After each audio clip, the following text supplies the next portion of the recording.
తెలుగు రాష్ట్రాల్లో అతిపెద్ద lift manufacturer lifts ట్రై.com dealership కూడా ఇవ్వబడును.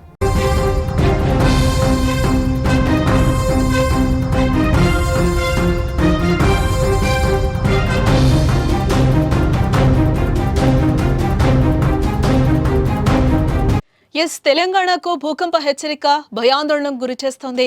రామగుండంలో భూకంపం వచ్చే అవకాశం ఉందని నిపుణులు హెచ్చరిస్తున్న పరిస్థితి కనిపిస్తోంది. భూకంప తీవ్రత గట్టిగా ఉంటుందని కూడా చెప్తున్నారు. ఆ భూకంప తీవ్రత హైదరాబాద్ అలాగే అమరావతి వరకు కూడా ఉంటుందని అంటున్నారు.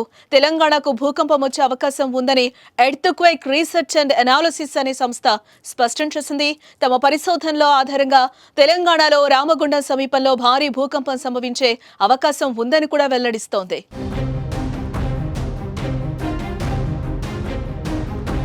ఇక ఇదిలా ఉంటే తెలంగాణలో భూకంపం వస్తుందని నిర్ధారించిన ఎర్త్క్వేక్ రీసెర్చ్ అండ్ అనాలిసిస్ సంస్థ సూచనలను ప్రభుత్వ వర్గాలు కానీ శాస్త్రీయ సంస్థలు ఎవరూ ధృవీకరించడం లేదు.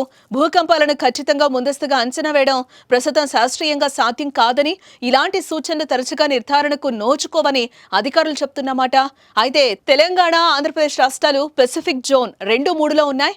ఇవి తక్కువ నుంచి మోస్తరు భూకంప ప్రమాదాన్ని మాత్రమే సూచిస్తాయి.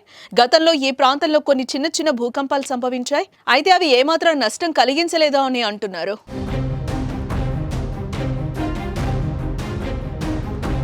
ఇదిలా ఉంటే రామగుండం పరిసర ప్రాంతాల్లో భారీ భూకంపం సంభవించే అవకాశం ఉందని అధికారిక సమాచారం ఉన్నట్లుగా తెలుస్తోంది. అయితే భూకంపాల విషయంలో అప్రమత్తంగా ఉండడం మంచిదేనని, అయితే నిర్ధారణ లేని సమాచారంపై ఆందోళన చెందాల్సిన అవసరం లేదని కేంద్ర ఐఎండీకి సంబంధించిన అధికారులు చెప్తున్నారు.